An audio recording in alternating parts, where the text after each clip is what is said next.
سبحان اللہ وبحمدہ سبحان اللہ العظیم سبحان اللہ وبحمدہ سبحان اللہ العظیم نحمدہ و نصلی علی رسولہ الکریم۔ قال رسول اللہ صلی اللہ علیہ وسلم کہ من صام رمضان ثم اتبعہ ستہ من شوال کان کصائم الدہر، رواہ مسلم۔ ابو ایوب انصاری رضی اللہ تعالیٰ عنہ نے یہ حدیث روایت کی ہے۔ عمر بن ثابت ان کا ریفرنس ہے۔ اس کا مطلب ہے کہ نبی اکرم صلی اللہ علیہ وسلم نے فرمایا کہ جس فرد نے رمضان کے روزے مکمل کیے اور اس کے بعد 6 روزے شوال کے رکھے تو وہ ایسا ہے گویا کہ پورے سال روزے سے رہا۔ علماء اس کی توجیہ بیان کرتے ہیں کہ اللہ سبحانہ و تعالی کی یہ فطرت ہے کہ وہ کبھی بھی ایک نیکی کا اجر ایک نہیں دیتا، ایک کا اجر کم سے کم 10 گنا وہ دیتا ہے۔ تو گویا کہ جو رمضان المبارک کے روزے رکھے گئے وہ 30 ہوں یا 29، ثواب وہ 30 کا دیا کرتا ہے۔ تو گویا کہ 10 سے ضرب کریں، 10 گنا اجر کر لیں تو 300 روزوں کا ثواب ایک فرد نے حاصل کر لیا۔ اور پھر اس کے بعد جو فرد 6 روزے شوال کے رکھتا ہے تو 60 روزوں کا ثواب یہاں پا لیتا ہے۔ اس طرح پورے سال میں 360 دنوں کے روزوں کا ثواب اسے حاصل ہو گیا۔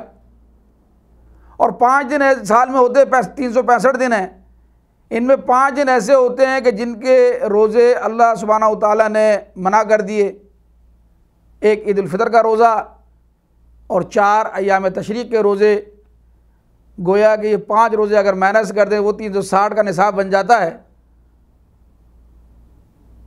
اب ایک چیز یاد رکھنے کی ہے کہ جس طرح رمضان المبارک میں یہ تصور زندہ رکھتے ہوئے میں نے اور آپ نے محنت کی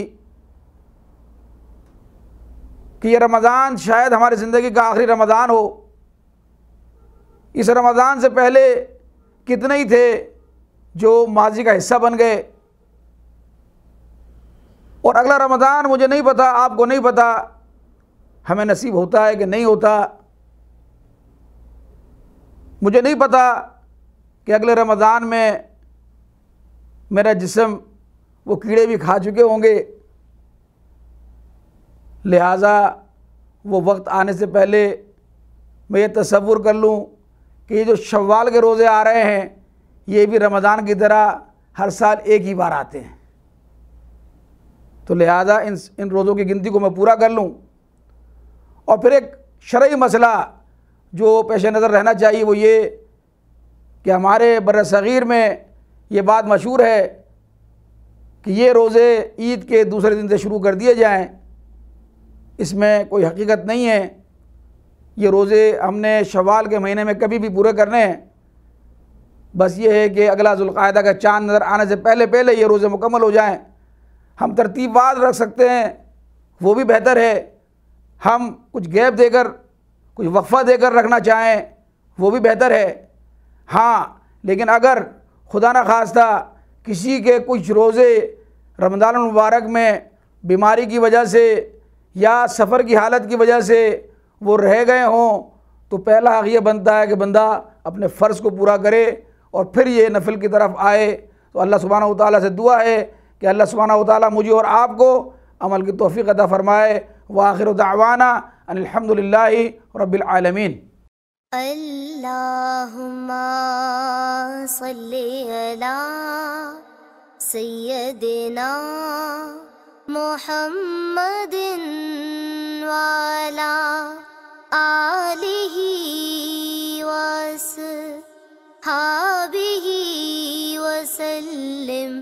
اللہم صلی علی سیدنا محمد وعلی آلہ وصحبہ